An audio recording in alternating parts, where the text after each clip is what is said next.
علی سردار جعفری شاعر، افسانہ نگار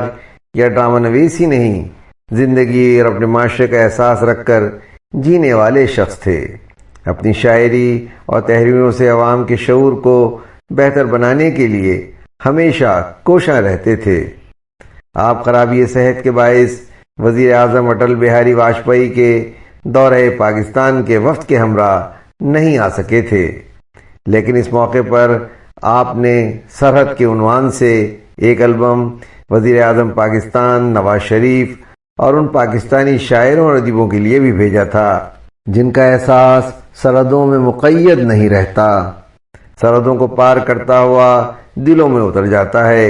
یہی وہ طبقہ ہے جو نفرت کو محبت میں بدل سکتا ہے۔ آپ کے اس خوبصورت البم کی نظموں کو سن کر آپ کی نظروں میں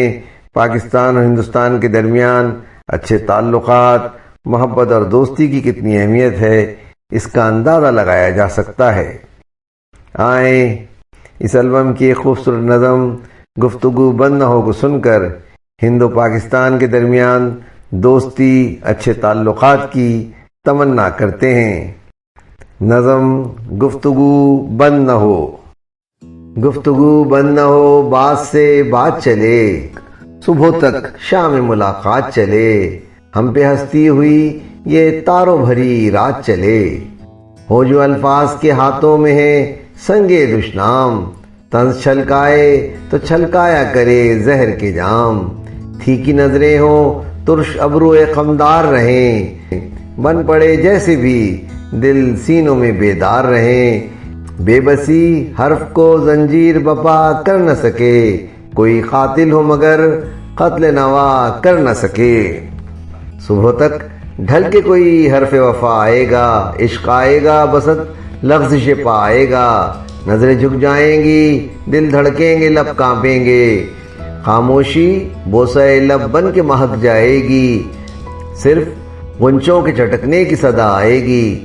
اور پھر حرف نوا کی نہ ضرورت ہوگی، چشم ابرو کے اشاروں میں محبت ہوگی، نفرت اٹھ جائے گی، مہمان مروت ہوگی، ہاتھ میں ہاتھ لیے سارا جہاں ساتھ لیے، تحفے درد لیے پیار کی سوغات لیے، ریگزاروں سے عداوت کے گزر جائیں گے، خون کے دریاؤں سے ہم پار اتر جائیں گے، گفتگو بند نہ ہو، بات سے بات چلے، صبح تک شام ملاقات چلے، ہم پہ ہستی ہوئی یہ تاروں بھری رات چلے، ہم پہ ہستی ہوئی یہ تاروں بھری رات چلے۔ شاعر علی سردار جعفری، تحریر و بیان سراج الدین۔